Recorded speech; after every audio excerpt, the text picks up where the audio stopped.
Well, close to good afternoon. Good to see you all. Today I'm going to talk about something the Biden administration has been avoiding discussing for a couple months now. The humanitarian and security crisis ongoing at our southern border. The United States is on track to have 2 million migrants cross our border by the end of September. That's about twice the population of Delaware, President Biden's home state. 172,000 were apprehended during March, the most in a single month in more than 20 years. You notice the sharp rise on the chart behind me here, the display. The CBP actually had to extend the y-axis just to accommodate this historically high number. We currently have 20,000 unaccompanied children in our custody, the highest figure since the statistic has been tracked. Just in the past several months, 2 suspected terrorists were apprehended attempting to cross into our country. About a month ago when I was at the border speaking to the Border Patrol agents, they told me about those that they have apprehended on the terrorist watch list. When I came back and presented it in the press conference, we had Democrats, colleagues of mine, actually call me a liar, challenged me because they believed they had the same security clearance as I did for the knowledge of what they would know. They were proven wrong. Never once apologized, but worse, never did anything to stop it. And since that time that they have been notified, we've now found that 2 more individuals on the terrorist watch list from Yemen have been apprehended. And they weren't together. They were on separate days. The question rises, why were they coming? Who brought them here? Who were they going to meet with in America? And what did they have planned for us? I think these would be the questions of the Vice President as well, but she's yet to go to the border. I met yesterday with the CIA director, talked to him about some of these issues as well. The amount of fentanyl seized this year increased by an alarming rate of 233% from the same period last year. When I was at Monument 3 in El Paso, looking just down the fencing there, the agents told us that they've never seen so much fentanyl as they have during the last month. Now, fentanyl is considered to be 50 to 100 times more potent than morphine, and if altered, become even deadlier. We all know last year that 90,000 Americans died from drug overdose. How many more will die based upon what has happened on our border? Now, instead of bolstering our security to counter these serious vulnerabilities, the massive flow of migrants have actually weakened our security along the border. By this, if you traveled there, you would get a clear feeling and understanding. If you just look at the Rio Grande Valley, 40% of the agents who normally would be securing the border, they're not even on the border anymore because they are pulled off their regular patrols to take care of families and children. So with all the families and children coming in, the border is even less secure because fewer people can be there to protect it, because now they're caring for the children. I don't know if you've spoken to many of the members who have been down to the border, but some of the stories that are coming back are very alarming. One member told me the story just last week. They went on patrol at night where they apprehended some illegal immigrants. One of those immigrants was on her plane flying as she was coming back here to another part within our country. Never tested for COVID. Don't know why the individual is being moved to another location. I don't know why you come into our country at any time illegally is correct. Now, with all these red flags, with all these problems, with everything we know that's going on along this border, that even those leaders of other countries, from the President of Mexico and others, declaring that President Biden has created much of this. Speaker Pelosi just last week claimed that the United States is on a good path at the border. The question I asked the Speaker, if we're breaking all records, more fentanyl, terrorists, and more people illegally entering than we've seen in more than 20 years, if that's a good path, what's a bad path look like? Now, Vice President Harris, who President Biden appointed to oversee the border, has yet to actually travel to the border and has no plans to do so. My understanding in the Speaker's press conference, she gave you no plans as either of the date that she would travel to see the security of our nation. Now being notified that, yes, those on a terrorist watch list have been apprehended on our border and have been represent California like she does as well. That's where they found 2 of them from Yemen. Now, if the Democrats need a set of reality and some solutions, Republicans have here to offer them. 5 easy things we can do. Finish the wall and deploy technology to the border. When I talk about finishing the wall, we've already paid for it. We're actually paying these contractors not to finish it. If you just look at El Paso, there was going to be 150 miles of wall built. They finished 133 miles of it. They stopped midnight January 20th. Told to stop. Now there's just openings for people to come instead of protecting the security. Fully reinstate the Remain in Mexico policy. Even the President of Mexico himself understands what President Biden has done, calling him the immigrant president based upon his removal and change and causing much of this problem. Maintain and robustly implement Title 42 authority. Require a COVID negative test before releasing any migrants. When I was in El Paso, we had just toured a new facility that we had built about a year ago, 98,000 square feet, processing facility.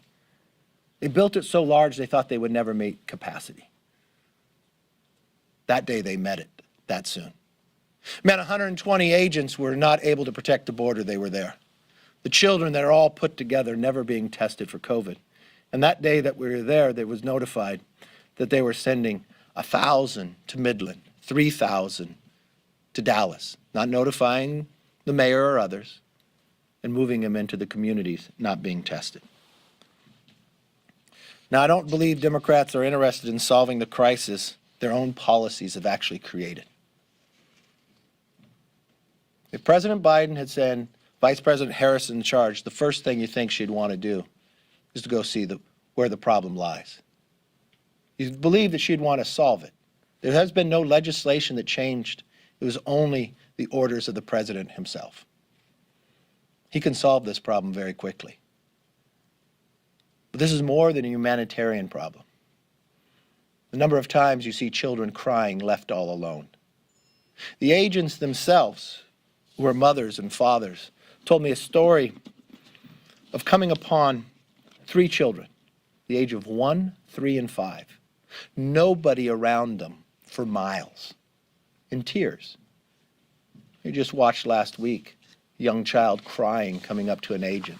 I believe his age was around 5, saying he did not want to be out there alone again for another night. Or a child being dropped over a 14-foot fence. When you would question and ask those who were sitting, you asked them, why did they come? They told us, because President Biden told them to. Much of this could be stopped. Those who are being harmed could be protected. And just as importantly, all those who live in America could be protected by making sure terrorists are not getting through our borders. Now, we may not agree on much when it comes to policy, but President Biden and I certainly agree on this point, that it is a terrible, terrible mistake to make. And this may not be where President Biden believes today, but where he believed when he was a senator, to change the size and scope of the Supreme Court.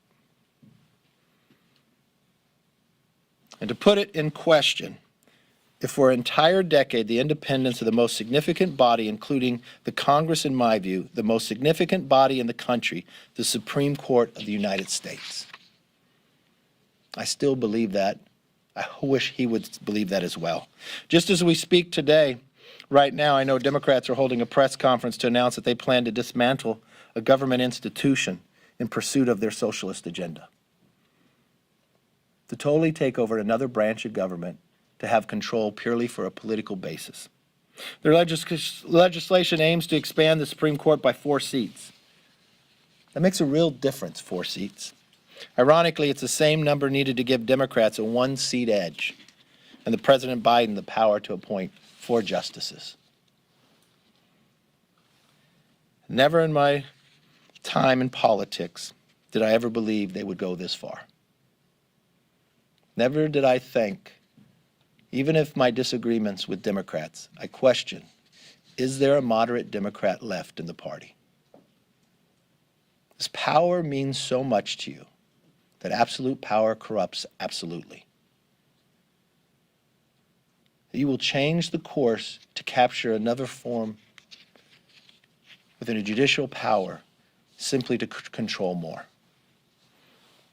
And they proudly put it forth as their agenda.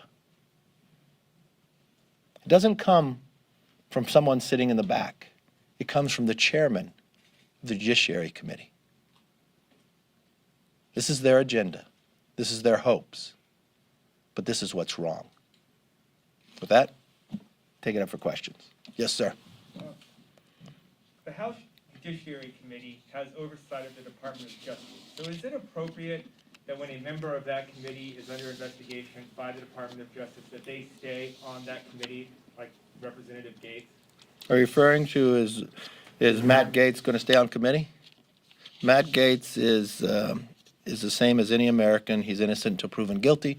There's no charges against him yet. If a charge comes forward, that would be dealt with at that time. He Yes. has oversight of the Justice Department Yes. on On that that, committee. is there anything that could come out in media reports before the probe concludes that would push you to remove? That's a hypothetical question. I'll deal with whatever issue as it comes. As of right now,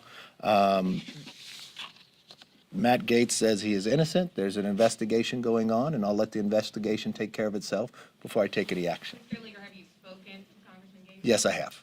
Can you tell us more about that conversation?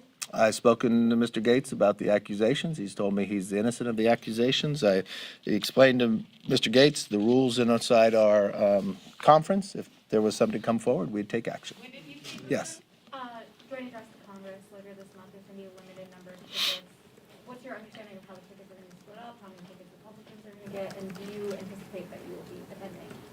I do not know anything about the tickets. I don't know how many they will allow in there. Yes, I plan on attending. Yes, ma'am. Thank you, Mr. Leader. You've gone down to visit with former President Trump a number of times at Mar-a-Lago. Can you tell us a little bit about his mood and perhaps his interest in helping Republicans win back the House and Senate? And on that note, also, can you say, do you want him to continue taking on some of the leaders among the Republicans here, Liz Cheney or Lisa Murkowski, and targeting them for defeat? A lot of questions in there. So let me tell you. Yes, I have met with the president a couple times. He's always fully engaged. The president engaged in a recent campaign we had to fill the seat of Luke Letlow, and in his engagement actually helped win the primary early. Julia Letlow was elected and sworn in yesterday. Very excited. First Republican woman from Louisiana. Very impressive. In a 12-person field, she won in a primary with 65% of the vote. Mathematically, almost impossible, people would say at times. The party was very united there. As of right now, there is a 3-seat majority for the Dems, or really 2. She can only lose 2 in the 3. That's the smallest it's been in more than 100 years. Pretty successful for Republicans in that basis. I don't know all your other questions that you had there, but I would tell you this too. Just as I sat down with President Trump, I'd like to sit down with President Biden. I've actually requested meetings on the border crisis. Never had a meeting with the president, never spoken to President Biden since he's been in or elected. I spoke to him many times when he's vice president. I know he speaks of bipartisanship. I would like to talk to him about infrastructure. I'd like to talk to him about the border crisis, since neither he nor his vice president, who he's put in charge, have gone to the border. Been there. I'd love to discuss what we saw, what we heard from the border agents themselves, tell them some solutions, some ideas to get things done. But unfortunately, President Biden, I don't think, believes in bipartisanship. The number of times I requested the meetings, he's never even acknowledged it. So, What kind of role are you expecting the former president to play in your efforts to win back the like House? all other former presidents, they help. They engage in many different ways, be it helping getting the word out, raising money, and others. I expect no difference. And do you want him to quit attacking Liz Cheney and the others? I think the best thing, the number one thing I want to have happen is make sure the next century is the American century, and I know the policies that President Biden is doing is putting in greater damage. If I just look around the world today in these few short months, we have a crisis on our border that we have not seen in more than 20 years. Not created in any other way but a change in administration. And I just watched that the president now has called back 2 ships from going to the Black Sea. I don't know how Putin responds to that. He builds up 80,000 troops along the border of Ukraine. I watched China, our adversary, and Russia get stronger as President Biden changes the energy policy in America. I watched Americans get laid off, that he ends the XL pipeline but does nothing to stop Nord Stream within Russia. Even though Congress, on a bipartisan basis, passed a bill to put sanctions, he chose different sanctions and a weakness. So I do know if the next century is going to be ours, we're going to have to change administration. We're going to have to change Congress, where we have a speaker today who thinks the border is in good shape. That's my focus. Yes, sir. On proxy voting, that's been extended through May 19th, if I remember correctly. You've said that you would like things to return to normal. I'm curious, A, if you think that should be the last extension, and B, for the members of your own party that are using it, will you tell them at some point to stop using it, given what you want to There's do? 4 things we need to do. Get Americans back to work, back to school, back to health, and back to normal. And I think the first place you should lead it is in this House of Representatives. More than 75% of that body has been vaccinated. There's a number of them that had COVID that have not been vaccinated. If you go into the Senate, you don't have to wear a mask if you're a manager from the House trying to impeach somebody, but if you're in the House, you still have to wear a mask. I don't know the difference in science between the House and the Senate. When you speak in the House, there's nobody else around you. I'm not quite sure. I look forward to the day that when Congress changes, that you have to show up to work to be paid. That will be one of the first things I will do. We will not vote by proxy. And the other thing that would be interesting to have happen is that bills actually go through committee.